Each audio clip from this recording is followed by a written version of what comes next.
High students, আজকে আমরা একটা নতুন চ্যাপ্টার শুরু করছি, সেটা হচ্ছে ডিবিএমএস। ডিবিএমএস এটার ফুল ফর্ম হচ্ছে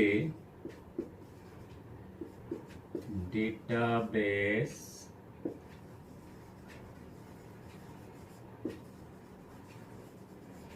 ম্যানেজমেন্ট সিস্টেম। ঠিক আছে, দেখো আমাদের কাছে যত দিন যাচ্ছে তত আমাদের কাছে ডেটার পরিমাণ অনেক বেড়ে যাচ্ছে, এবং সেই ডেটাকে যদি আমরা একটা অর্গানাইজড ওয়েতে সুসংহত বা সুসংগঠিতভাবে যদি আমরা সেটাকে স্টোর না করি, তাহলে কিন্তু দরকারের সময় আমরা ডেটা খুঁজে পাবো না। ঠিক সেটাই আমরা একটা উদাহরণ যদি এরকম দিই, যে আমার কাছে প্রচুর পড়ার ফাইল রয়েছে।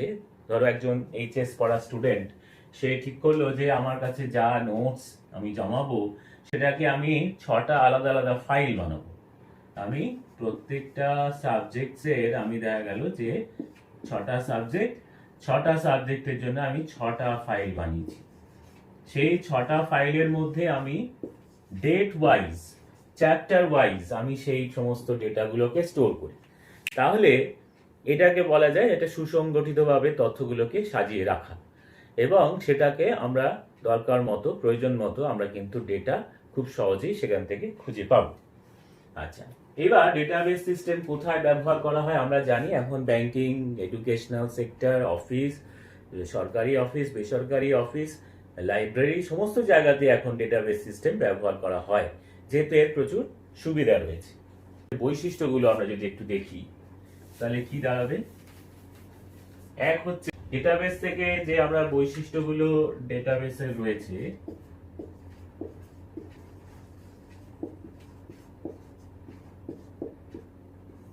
সেই বৈশিষ্ট্যগুলোর মধ্যে প্রথমেই আসবে খুব সহজে ডেটা অ্যাক্সেস করা যায়। তাহলে সহজে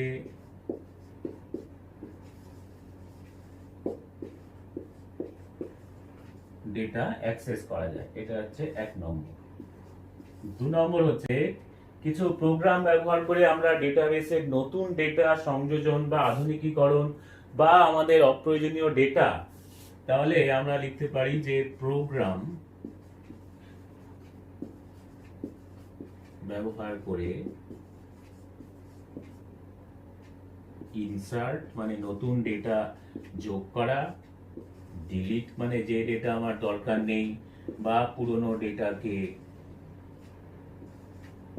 রিমুভ করা, এবং আপডেশন, এবং কোনো ডেটা যদি আমাকে সেটা মডিফাই করতে হয়, চেঞ্জ করতে হয়, তাহলে আমরা সেগুলো খুব সহজেই করতে পারি। এবারে যদি আমরা দেখি যে আমরা কনভেনশনাল যে ফাইল সিস্টেম আমরা ব্যবহার করতাম আগে, যে আমরা ফাইলে যে সমস্ত তথ্য আমরা স্টোর করতাম, সেই ফাইল সিস্টেমের সাথে যদি আমরা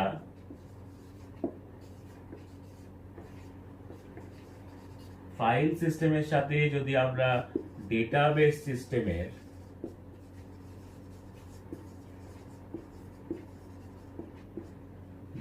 সিস্টেমের যদি আমরা একটা কম্পেয়ার করি, তাহলে দেখা যাবে যে ডেটাবেস সিস্টেম সাধারণত তথ্যের পুনরাবৃত্তি ঘটে না। এই কারণে বলা হয় যে ডেটাবেস সিস্টেমে রিডান্ডেন্সি কন্ট্রোল।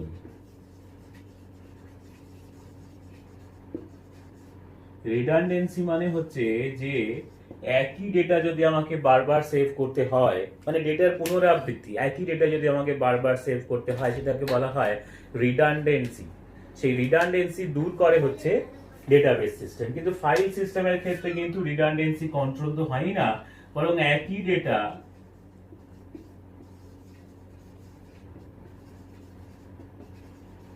বারবার সঞ্চয় করার দরকার করতে পারে। ঠিক আছে। 2 নম্বর হচ্ছে ডেটাবেস সিস্টেম অনেক বেশি সিকিউরড, অনেক বেশি সুরক্ষিত।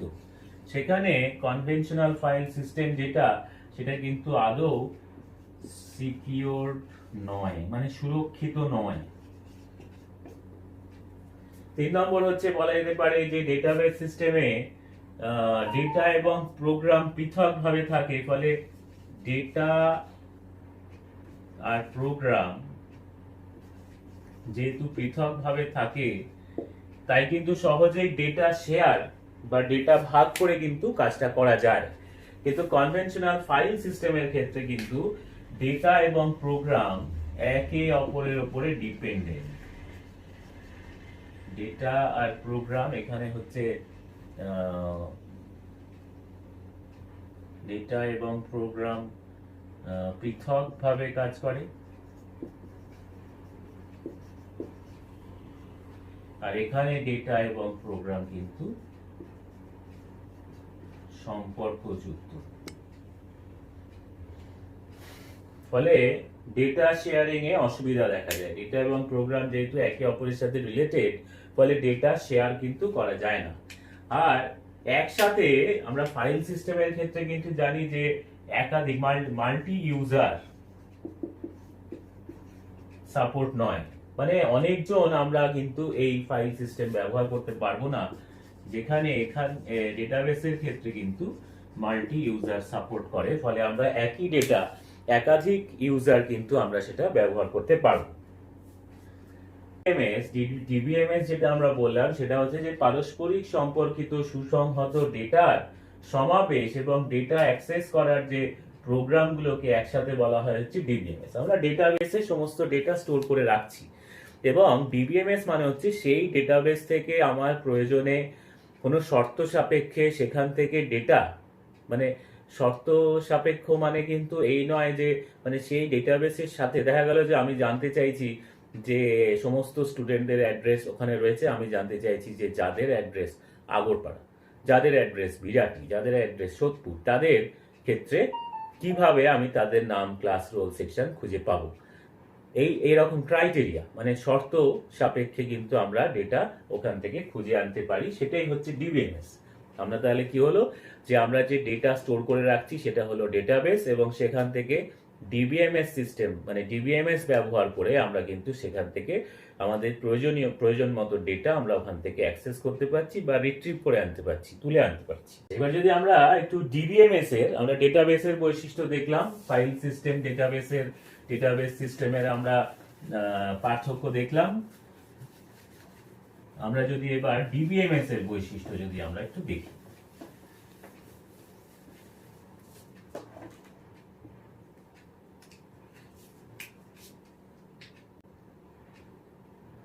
ডিবিএমএস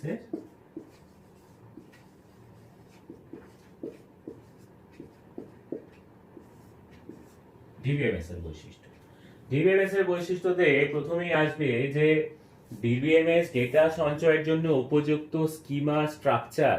মানে স্কিমা মানে হচ্ছে একটা মানে কাঠামোটা কি, আমরা যে ডেটাবেসটা তৈরি করব এবং সেখানে স্থায়ী ডেটা সঞ্চয় পরিচালনা করার জন্য প্রয়োজনীয় সুবিধা প্রদান করে। তার মানে এক নম্বর হচ্ছে যেটা বলা যায় সেটা হচ্ছে ডেটা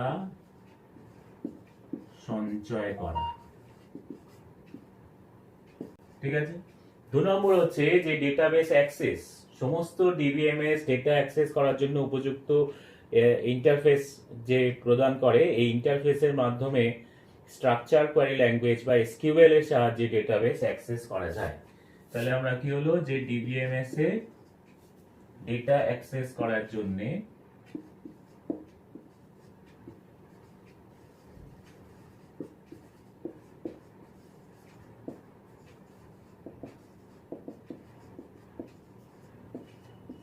এসকিউএল বা স্ট্রাকচারড কোয়ারি ল্যাঙ্গুয়েজ ব্যবহার, এসকিউএল ব্যবহার। 3 নম্বর হচ্ছে যে সুরক্ষা প্রদান, অবৈধ ডেটা যদি আমাদের ডেটাবেস ব্যবহারকারী থাকে, মানে আনঅথরাইজড অ্যাক্সেস, সেটাকে কিন্তু বাধা দান করে, ফলে ডিবিএমএসটা সুরক্ষিত, মানে ডেটাবেসটা সুরক্ষিত থাকে। তাহলে অবৈধ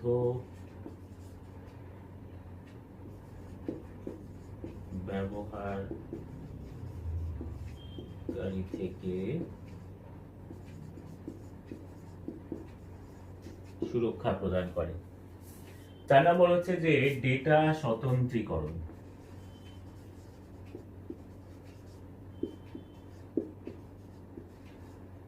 ডেটা স্বতন্ত্রীকরণ বা প্রোগ্রাম ডেটা ইন্ডিপেন্ডেন্স যেটাকে বলা হয়, যে এটা বৈশিষ্ট্য মাধ্যমে প্রোগ্রাম থেকে ডেটা এবং প্রোগ্রাম কিন্তু পৃথকভাবে আমরা দেখলাম যে কনভেনশনাল ফাইল সিস্টেমের সাথে যে ডিবিএমএস এর যে পার্থক্য সেখানে কিন্তু আমরা দেখলাম যে ডিবিএমএস এর ক্ষেত্রে ডেটা প্রোগ্রাম ইন্ডিপেন্ডেন্স মানে ডেটা এবং প্রোগ্রামের মধ্যে কিন্তু কোনো সম্পর্ক নেই, তাই জন্য ডেটা শেয়ার করে ইউজ করা যায়, কিন্তু কনভেনশনাল ফাইল সিস্টেমের ক্ষেত্রে ডেটা এবং প্রোগ্রাম একে অপরের সাথে রিলেটেড, তাই ফলে ডেটা শেয়ারিং করতে অসুবিধা হয়। তাহলে এখানে ডেটা এবং প্রোগ্রাম যে স্বতন্ত্রীকরণ বা যে ডেটা প্রোগ্রাম ডেটা ইন্ডিপেন্ডেন্স ওইটাকে বলা হয়।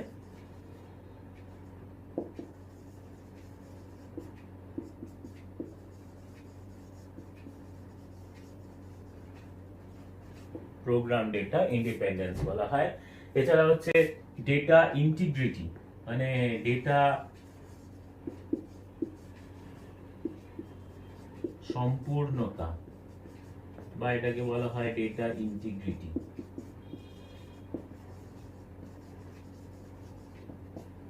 ঠিক আছে, যে ডেটাবেসের মাধ্যমে ডেটা এবং ডেটা পরিবর্তন করে সমস্ত ধারাবাহিকতা বজায় থাকে। কোথাও একটা যদি কোনো ডেটা চেঞ্জ করা হয় সেই অনুযায়ী অন্যান্য যেখানে ডেটাগুলো সম্বন্ধে সেই রেকর্ডগুলো রাখা রয়েছে সেখানেও কিন্তু অ্যাকর্ডিংলি চেঞ্জগুলো হয়, ফলে ডেটা সম্পূর্ণতা বা ডেটার ইন্টিগ্রিটি বজায় থাকে। আর একটা বলা যেতে পারে যে ব্যাকআপ, যে প্রয়োজনে ডেটাবেসের প্রতিলিপি